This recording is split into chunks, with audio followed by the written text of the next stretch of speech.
Hi friends, आज हम Aristotle की आइडियल स्टेट डिस्कस करने जा रहे हैं।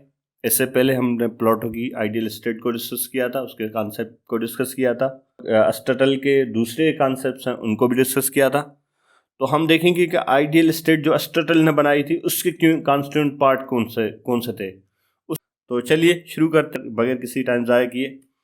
तो आज का कंटेंट जो पॉइंट्स हैं जिसको हम डिस्कस करेंगे, उसमें सबसे पहली बात इसका जो सबसे पहले हम चंद कमेंट्स हैं जो मैं दूंगा इस वीडियो को क्लियर करने के लिए। कमेंट्स सेक्शन के बाद हम जाएंगे उसकी बेसिक अंडरस्टैंडिंग, जिस बुनियाद पे उसने अपनी स्टेट का बुनियाद जिस चीज़ों पे रखा है उन बुनियाद को हम खड़ा करेंगे। उस बुनियाद को स्टडी करने के बाद हम सॉवरेंटी पे जाएंगे। सॉवरेंटी मैं ऑलरेडी डिस्कस कर चुका हूँ, इसलिए यहाँ पे डिटेल में नहीं है।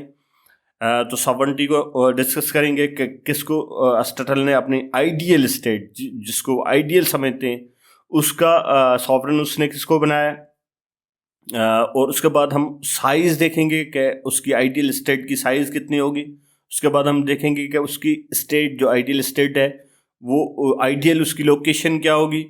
और वो फिर उसके बाद देखेंगे कि उसकी सर्विसेज कितनी है, कितनी सर्विसेज में वो स्टेट डिवाइडेड होगी। और उसके बाद हम उसका एजुकेशन सिस्टम है उसको डिस्कस करेंगे। और उसके बाद उसकी ट्रेनिंग, एजुकेशन के बाद जो ट्रेनिंग लोगों की होनी चाहिए और इनके पर्पज़ भी क्या होंगे वो ज़ाहिर हम डिस्कस करेंगे। और उसके बाद ट्रेनिंग है जो यूजेनिक्स के थ्रू उसने प्रेफर किया है उसको स्टडी करेंगे, जिसके अंदर मैरिज है, चाइल्ड डेवलपमेंट है, रेशनल ट्रेनिंग है, यूनिक वैल्यू ऑफ म्यूज़िक है जो इन चीज़ों में कंट्रीब्यूट करेंगी। इन चीज़ों को स्टडी करेंगे। उसके बाद उसका एडॉप्ट कंक्लूजन आएगा। उसके बाद लास्ट में हम इसका क्रिटिकल एनालिसिस देंगे जिसमें हम इसकी आइडियल स्टेट को प्लेटो की आइडियल स्टेट से कंपेयर करेंगे। ये कंटेंट है, ये चीज़ें हैं जहाँ पे हम डिस्कस करने जा रहे हैं। तो आगे चलते हैं। सबसे पहले चंद कमेंट्स, चंद बातें जो बहुत ज़रूरी समझता हूँ कि इसकी आइडियल स्टेट है उसने उसको डिस्कस किया है अपनी पॉलिटी की बुक 8 में। तो सबसे पहली बात कि वो ये कन्विंस थे कि आइडियल स्टेट जिस तरह की प्लेटो बना रहे हैं या दूसरे जो लोग बना रहे हैं उस वक्त में, वो पॉसिबल नहीं है। एक ख्याली पुलाव बना रहे हैं, लेकिन ये कहते हैं कि एक ऐसी आइडियल स्टेट होनी चाहिए जो एप्लीकेबल हो, कम से कम अचीवेबल हो। उस तरह की आइडियल स्टेट ये बनाने की कोशिश कर रहे हैं। तो ये गुड स्टेट की तरफ, आइडियल की बजाय ये गुड स्टेट पे बहुत ज़्यादा फोकस कर रहे हैं कि एक स्टेट ऐसी हो, आइडियल तो बन ही नहीं सकती लेकिन ऐसी बने जो गुड हो, जो सबके भले के लिए हो। तो ये हाइपोथेटिकल चीज़ें नहीं बना रहे, ये प्रैक्टिकल चीज़ों पे बहुत ज़्यादा फोकस कर रहे हैं। तो इस वजह से ये बहुत ज़्यादा प्रैक्टिकल है। इस वजह से ये इसको फर्स्ट पॉलिटिकल साइंटिस्ट कहा जाता है, क्योंकि ये प्रैक्टिकली पहला शख्स है जो प्रैक्टिकली एक रियासत बना रहा है, जो बनाना भी पॉसिबल है और उसमें ये जिसको अपने आइडियल पे बनाता है। इस वजह से ये फर्स्ट पॉलिटिकल साइंटिस्ट कहला ये जा सकते हैं। तो सेकंड पॉइंट वो ये कि जो एस्पायरेशन ऑफ स्टेट्स हैं वो सिटीजन्स के एस्पायरेशन से जो है वो उससे कंफर्म करती हूँ और उनसे मैच करती हूँ। तो इसका नतीजा क्या होगा? तो उसका नतीजा उससे के नतीजे में गुड लाइफ बनेगी। ये जो मैंने हाईलाइट किया ये इसकी बेस है, ये इसकी पूरी स्टेट की बेस है कि भाई जो गुड लाइफ बनेगी वो अगर जो उनकी जो ख्वाहिशात होंगी, जो गोल स्टेट का होगा, वो इस लोगों के गोल से अगर कोइंसाइड करेगा तो उनके नतीजे में गुड लाइफ बनेगी। और वो गुड लाइफ क्या होगी, गुड के क्या कंपोनेंट्स होंगे, वो हम डिस्कस करेंगे, उसका बुनियाद रखेंगे, उसके बाद आगे चलेंगे। अब बुनियाद रख रहे हैं, अब बुनियाद बना रहे हैं कि वो स्टेट किस तरह से बनेगी, वो उसकी बुनियाद क्या होगी, किन किन चीज़ों पे उस स्टेट की बुनियाद होगी। वो बुनियाद गुड लाइफ है। अब वो गुड लाइफ को आस्ते आस्ते हम डेवलप करेंगे कि किस तरह से वो गुड लाइफ बनेगी। अब वो थ्री फोल्ड उसके इंग्रेडिएंट्स हैं गुड लाइफ के, थ्री फोल्ड इंग्रेडिएंट्स है गुड लाइफ के, वो हम सबसे पहले डिस्कस कर रहे हैं कि कौन कौन से इंग्रेडिएंट्स हैं, कौन कौन सी चीज़ें हैं जो गुड लाइफ के जो इंग्रेडिएंट्स हैं।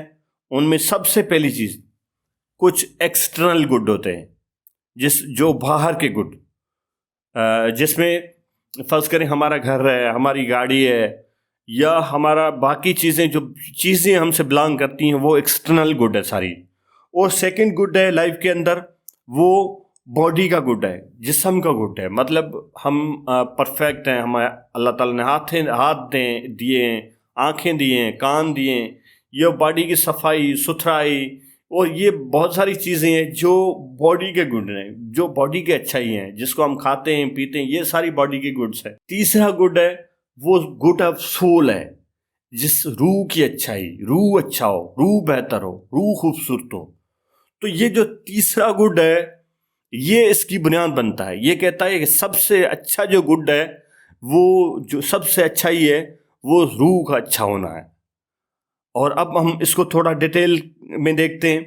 डिटेल में सबसे पहले ये जो हम एक्सटर्नल गुड कह रहे हैं, ये मटेरियल पोजीशन होती हैं, जो हालांकि रूह को जो आखिरी गुड है, गुड ऑफ सोल है, इसको डिस्टोर्ट ज़रूर करती हैं। तो ये गुड है वो एक्सटर्नल चीज़ों से है।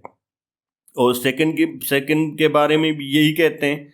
लेकिन जो थर्ड गुड है, इसके बारे में कहते हैं कि ये ट्रूली इंपॉर्टेंट है, सबसे ज़्यादा इंपॉर्टेंट है, वो ये तीसरा गुड है।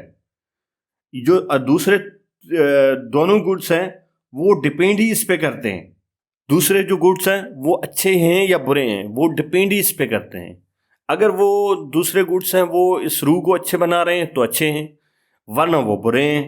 और तीसरी बात वो ये कहते हैं, अब अच्छी स्टेट का काम क्या होगा कि बाकी सारे गुड्स हैं, बॉडी का गुड्स हैं, मटेरियल गुड्स हैं, सारे गुड्स हैं, वो सारे गुड हैं, उनको इस गुड के तरफ डायरेक्ट करना।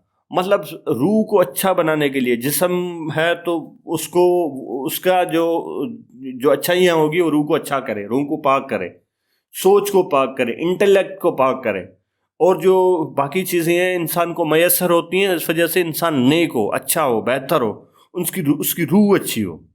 तो ये सबसे अच्छी गुड है, वो सोल को मानते हैं।